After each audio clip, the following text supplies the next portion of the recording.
Chapter 18. Till Elizabeth entered the drawing-room at Netherfield, and looked in vain for Mr. Wickham among the cluster of red coats there assembled, a doubt of his being present had never occurred to her.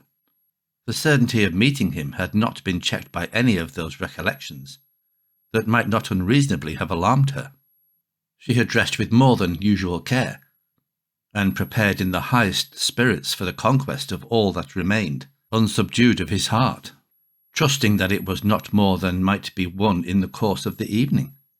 But in an instant arose the dreadful suspicion of his being purposely omitted for Mr. Darcy's pleasure in the Bingleys' invitation to the officers, and though this was not exactly the case, the absolute fact of his absence was pronounced by his friend Mr. Denny, to whom Lydia eagerly applied, and who told them that Wickham had been obliged to go to town on business the day before, and was not yet returned, adding with a significant smile, "I do not imagine his business would have called him away just now, if he had not wished to avoid a certain gentleman here." This part of his intelligence, though unheard by Lydia, was caught by Elizabeth, and as it assured her that Darcy was not less answerable for Wickham's absence than if her first surmise had been just, every feeling of displeasure against the former was so sharpened by immediate disappointment that she could hardly reply with tolerable civility to the polite inquiries which he directly afterwards approached to make. Attention, forbearance, patience with Darcy was injury to Wickham. She was resolved against any sort of conversation with him, and turned away with a degree of ill-humour which she could not wholly surmount, even in speaking to Mr. Bingley, whose blind partiality provoked her.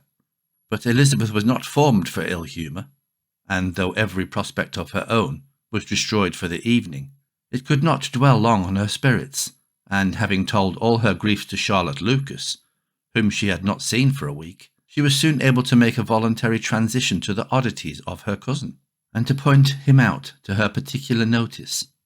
The first two dances, however, brought a return of distress. They were dances of mortification.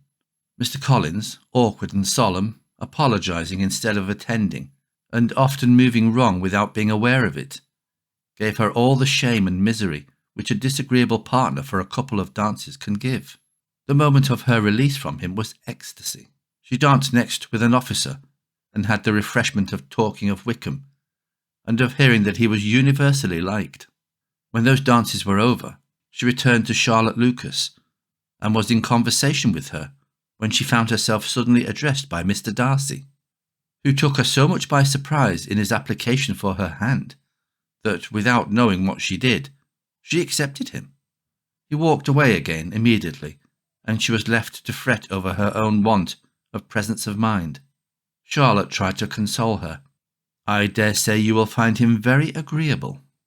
"Heaven forbid! That would be the greatest misfortune of all, to find a man agreeable whom one is determined to hate. Do not wish me such an evil."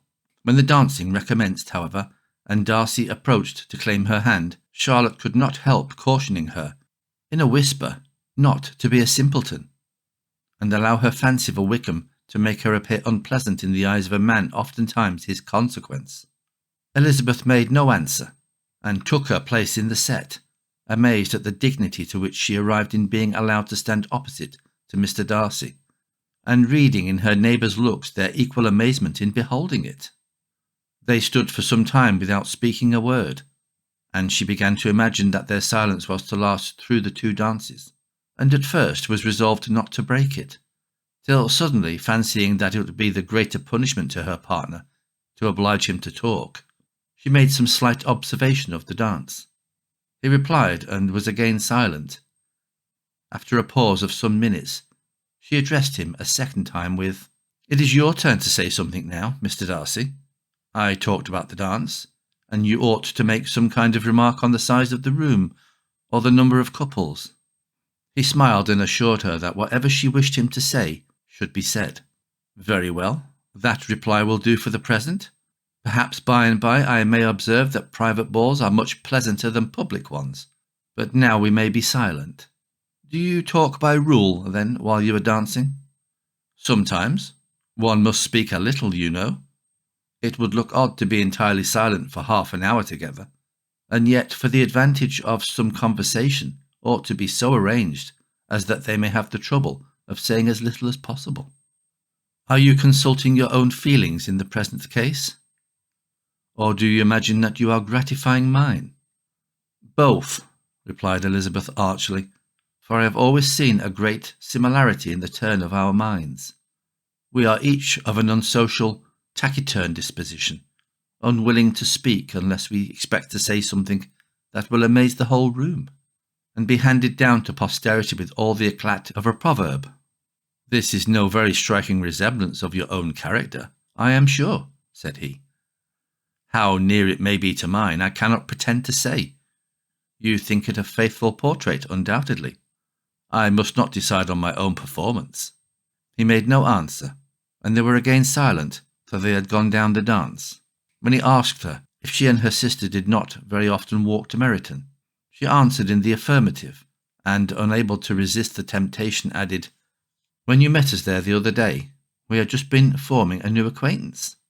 The effect was immediate. A deeper shade of hauteur overspread his features, but he said not a word, and Elizabeth, though blaming herself for her own weakness, could not go on. At length Darcy spoke, and in a constrained manner said, Mr. Wickham is blessed with such happy manners as may ensure his making friends. Whether he may be equally capable of retaining them is less certain. He has been so unlucky as to lose your friendship, replied Elizabeth with emphasis, and in a manner which he is likely to suffer from all his life. Darcy made no answer, and seemed desirous of changing the subject. At that moment Sir William Lucas appeared close to them, meaning to pass through the set to the other side of the room. But, on perceiving Mr. Darcy, he stopped, with a bow of superior courtesy, to compliment him on his dancing and his partner. I have been most highly gratified indeed, my dear sir. Such very superior dancing is not often seen. It is evident that you belong to the first circles. Allow me to say, however, that your fair partner does not disgrace you, and that I must hope to have this pleasure often repeated, especially when a certain desirable event, my dear Miss Eliza, glancing at her sister and Bingley, shall take place. What congratulations will then flow in! I appeal to Mr. Darcy, but let me not interrupt you, sir. You will not thank me for detaining you from the bewitching converse of that young lady, whose bright eyes are also upbraiding me. The latter part of this address was scarcely heard by Darcy, but Sir William's allusion to his friend seemed to strike him forcibly, and his eyes were directed with a very serious expression towards Bingley and Jane, who were dancing together. Recovering himself, however, shortly, he turned to his partner and said, Sir William's interruption has made me forget what we were talking of. I do not think we were speaking at all. Sir William could not have interrupted any two people in the room who had less to say for themselves. We have tried 2 or 3 subjects already without success, and what we are to talk of next I cannot imagine. What think you of books? Said he, smiling. Books? Oh, no. I am sure we never read the same, or not with the same feelings. I am sorry you think so. But if that be the case, there can be at least no want of subject. We may compare our different opinions. No, I cannot talk of books in a ballroom. My head is always full of something else. The present always occupies you in such scenes, does it? Said he, with a look of doubt. Yes, always, she replied, without knowing what she said, for her thoughts had wandered far from the subject, as soon afterwards appeared by her suddenly exclaiming, I remember hearing you once say, Mr. Darcy, that you hardly ever forgave, that your resentment, once created, was unappeasable. You are very cautious, I suppose, as to its being created. I am, said he with a firm voice, and never allow yourself to be blinded by prejudice. I hope not. It is particularly incumbent on those who never change their opinion to be secure of judging properly at first. May I ask to what these questions tend? Merely to the illusion of your character, said she, endeavouring to shake off her gravity.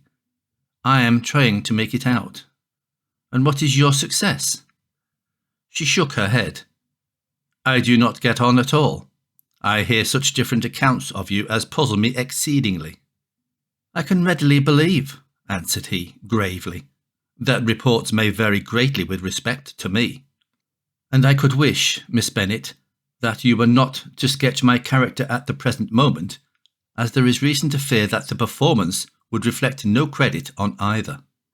But if I do not take your likeness now, I may never have another opportunity." "I would by no means suspend any pleasure of yours," he coldly replied. She said no more, and they went down the other dance and parted in silence, on each side dissatisfied, though not to an equal degree, for in Darcy's breast there was a tolerably powerful feeling towards her, which soon procured her pardon, and directed all his anger against another. They had not long separated when Miss Bingley came towards her, and with an expression of civil disdain, thus accosted her. "So, Miss Eliza, I hear you are quite delighted with George Wickham. Your sister has been talking to me about him, and asking me 1,000 questions, and I found that the young man forgot to tell you, among his other communications, that he was the son of old Wickham, the late Mr. Darcy's steward. Let me recommend you, however, as a friend, not to give implicit confidence to all his assertions. For as to Mr. Darcy using him ill, it is perfectly false. For on the contrary, he has been always remarkably kind to him, though George Wickham has treated Mr. Darcy in a most infamous manner.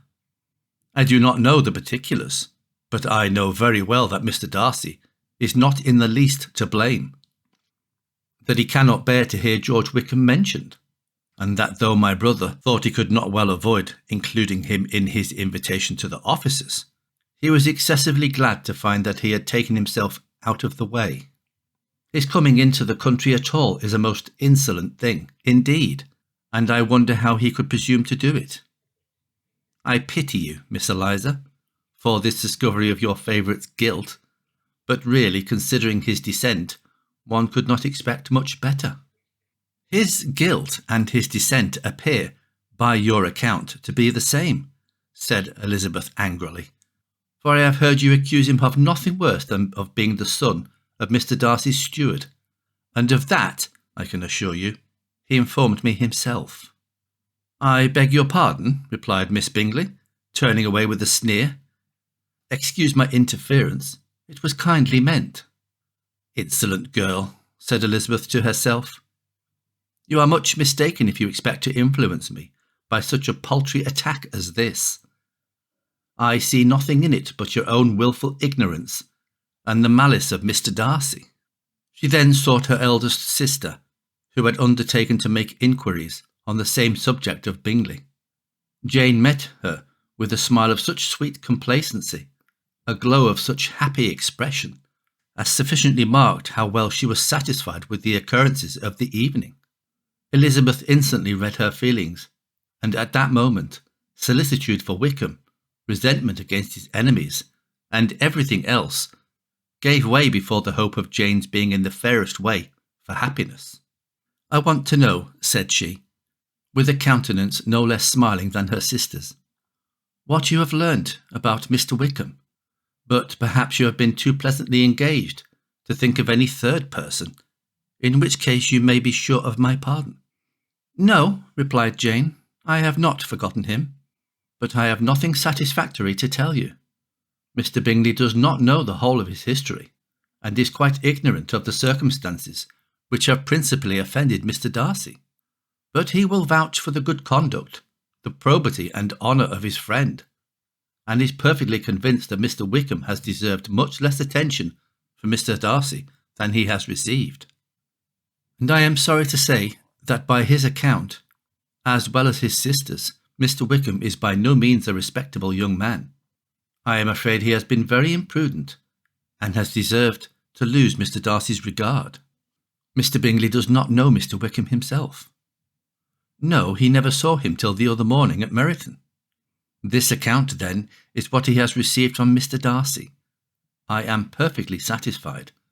But what does he say of the living? He does not exactly recollect the circumstances, though he has heard them from Mr. Darcy more than once, but he believes that it was left to him conditionally only.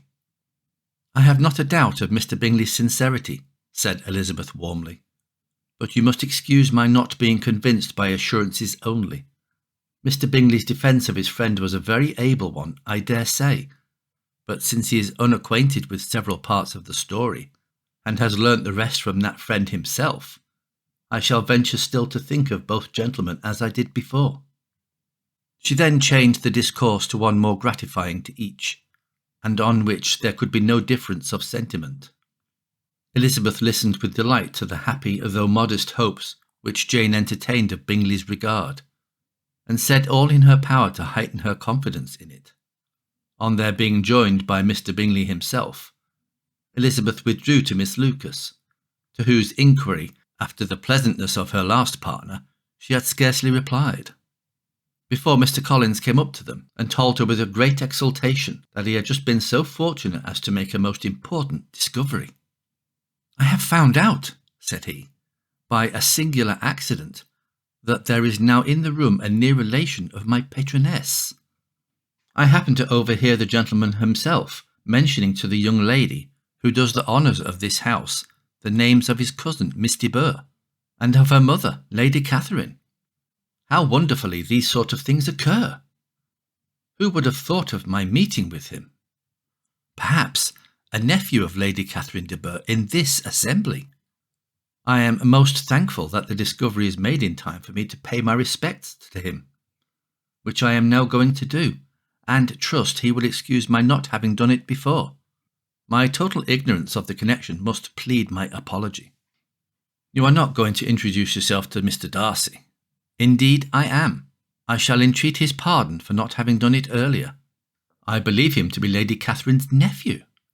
It will be in my power to assure him that her ladyship was quite well yesterday's night."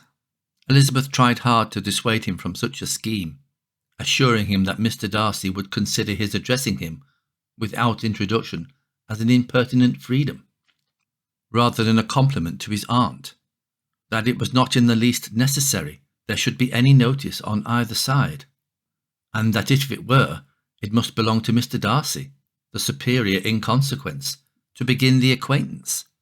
Mr. Collins listened to her with the determined air of following his own inclination, and when she ceased speaking, replied thus: "My dear Miss Elizabeth, I have the highest opinion in the world of your excellent judgment in all matters, within the scope of your understanding, but permit me to say that there must be a wide difference between the established forms of ceremony amongst the laity and those which regulate the clergy. Forgive me leave to observe that I consider the clerical office as equal in point of dignity with the highest rank in the kingdom, provided that a proper humility of behaviour is at the same time maintained. You must therefore allow me to follow the dictates of my conscience on this occasion, which lead me to perform what I look on as a point of duty. Pardon me for neglecting to profit by your advice, which on every other subject shall be my constant guide, though in the case before us I consider myself more fitted by education and habitual study to decide on what is right than a young lady like yourself." And with a low bow he left her to attack Mr. Darcy, whose reception of his advances she eagerly watched, and whose astonishment at being so addressed was very evident.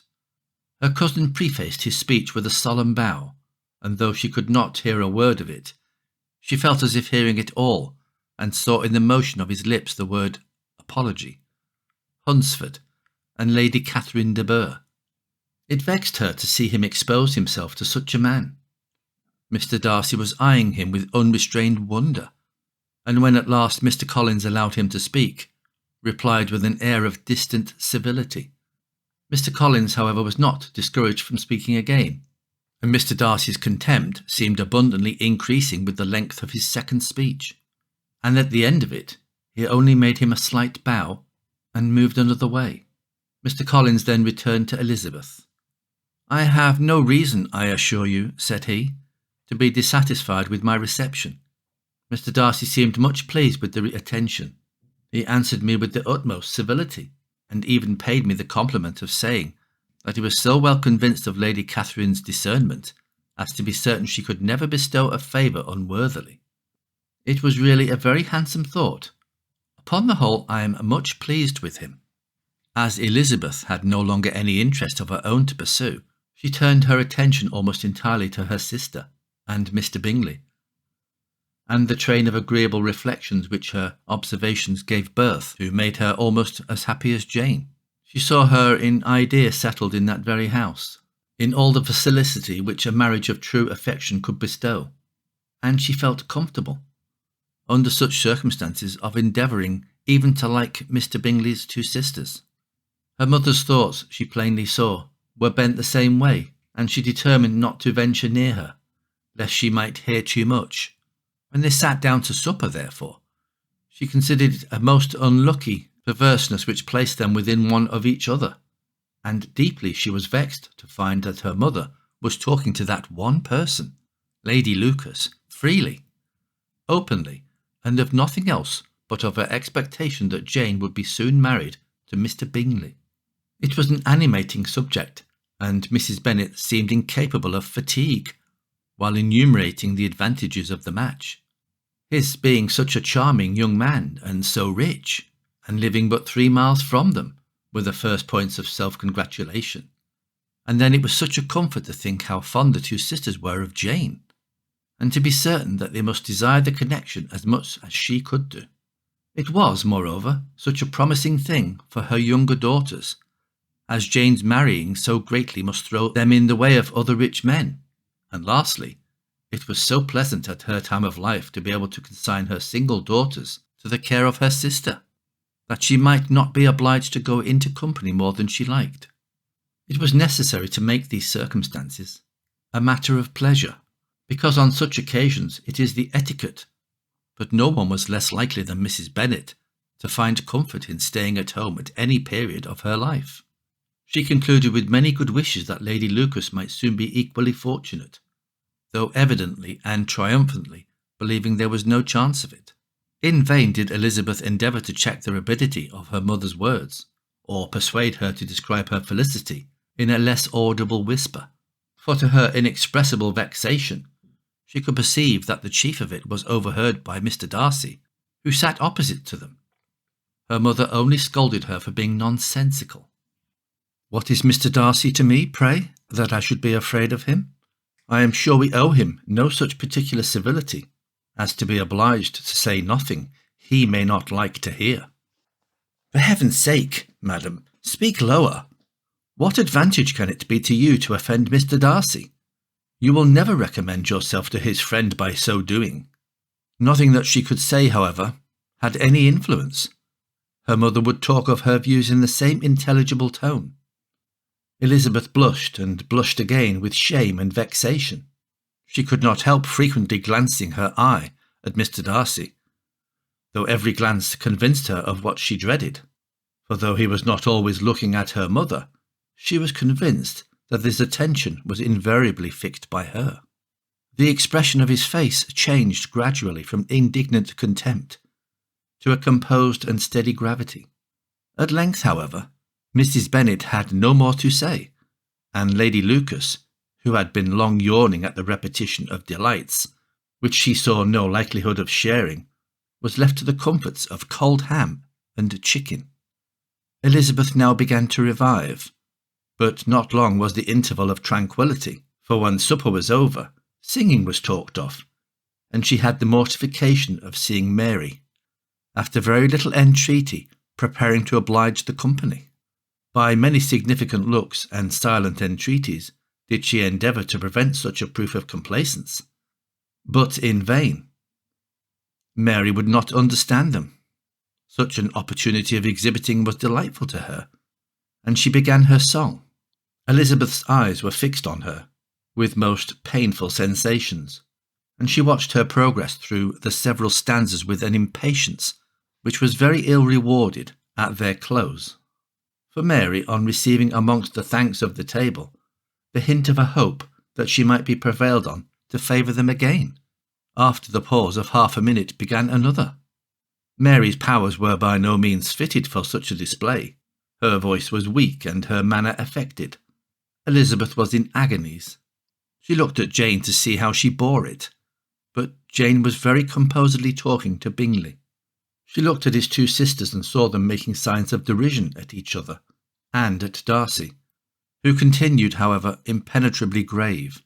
She looked at her father to entreat his interference, lest Mary should be singing all night. He took the hint, and when Mary had finished her second song, said aloud, "That will do extremely well, child. You have delighted us long enough. Let the other young ladies have time to exhibit." Mary, though pretending not to hear, was somewhat disconcerted, and Elizabeth, sorry for her, and sorry for her father's speech, was afraid her anxiety had done no good. Others of the party were now applied to. "If I," said Mr. Collins, "were so fortunate as to be able to sing, I should have great pleasure, I am sure, in obliging the company with an air, for I consider music as a very innocent diversion, and perfectly compatible with the profession of a clergyman. I do not mean, however, to assert that we can be justified in devoting too much of our time to music, for there are certainly other things to be attended to. The rector of a parish has much to do. In the first place, he must make such an agreement for tithes as may be beneficial to himself and not offensive to his patron. He must write his own sermons, and the time that remains will not be too much for his parish duties, and the care and improvement of his dwelling, which he cannot be excused from making as comfortable as possible. And I do not think it of light importance that he should have attentive and conciliatory manners towards everybody, especially towards those to whom he owes his preferment. I cannot acquit him of that duty, nor could I think well of the man who should omit an occasion of testifying his respect towards anybody connected with the family." And with a bow to Mr. Darcy, he concluded his speech, which had been spoken so loud as to be heard by half the room. Many stared, many smiled, but no one looked more amused than Mr. Bennet himself, while his wife seriously commended Mr. Collins for having spoken so sensibly, and observed in a half-whisper to Lady Lucas that he was a remarkably clever, good kind of young man. To Elizabeth it appeared that her family made an agreement to expose themselves as much as they could during the evening. It would have been impossible for them to play their parts with more spirit, or finer success, and happy did she think of it for Bingley and her sister that some of the exhibition had escaped his notice, and that his feelings were not of a sort to be much distressed by the folly which he must have witnessed. That his two sisters and Mr. Darcy, however, should have such an opportunity of ridiculing her relations was bad enough, and she could not determine whether the silent contempt of the gentlemen or the insolent smiles of the ladies were more intolerable. The rest of the evening brought her little amusement. She was teased by Mr. Collins, who continued most perseveringly by her side, and though he could not prevail with her to dance with him again, put it out of her power to dance with others. In vain did she entreat to stand up with somebody else, and offer to introduce him to any young lady in the room. He assured her that, as to dancing, he was perfectly indifferent to it, that his chief object was, by delicate attentions, to recommend himself to her, and that he should therefore make a point of remaining close to her the whole evening. There was no arguing upon such a subject. She owed her greatest relief to her friend Miss Lucas, who often joined them, and good-naturedly engaged Mr. Collins' conversation to herself. She was at least free from the offence of Mr. Darcy's further notice, though often standing within a very short distance of her, quite disengaged. He never came near enough to speak.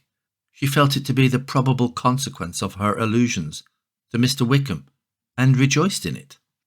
The Longbourn party were the last of all the company to depart, and by a manoeuvre of Mrs. Bennet, had to wait for their carriage a quarter of an hour after everybody else was gone, which gave them time to see how heartily they were wished away by some of the family. Mrs. Hurst and her sister scarcely opened their mouths, except to complain of fatigue, and were evidently impatient to have the house to themselves. They repulsed every attempt of Mrs. Bennet at conversation, and by so doing threw a languor over the whole party, which was very little relieved by the long speeches of Mr. Collins, who was complimenting Mr. Bingley and his sisters on the elegance of their entertainment, and the hospitality and politeness which had marked their behaviour to their guests. Darcy said nothing at all. Mr. Bennet, in equal silence, was enjoying the scene. Mr. Bingley and Jane were standing together a little detached from the rest, and talked only to each other. Elizabeth preserved as steady a silence as either Mrs. Hurst or Miss Bingley, and even Lydia was too much fatigued to utter more than the occasional exclamation of, "Lord, how tired I am," accompanied by a violent yawn. When at length they arose to take leave, Mrs. Bennet was the most pressingly civil in her hope of seeing the whole family soon at Longbourn, and addressed herself particularly to Mr. Bingley, to assure him how happy he would make them by eating a family dinner with them at any time, without the ceremony of a formal invitation. Bingley was all grateful pleasure, and he readily engaged for taking the earliest opportunity of waiting on her after his return from London, whither he was obliged to go the next day for a short time. Mrs. Bennet was perfectly satisfied, and quitted the house under the delightful persuasion that, allowing for the necessary preparations of settlements, new carriages and wedding clothes, she should undoubtedly see her daughter settled at Netherfield in the course of 3 or 4 months. Of having another daughter married to Mr. Collins, she thought with equal certainty, and with considerable though not equal pleasure. Elizabeth was the least dear to her of all her children, and though the man and the match were quite good enough for her, the worth of each was eclipsed by Mr. Bingley and Netherfield.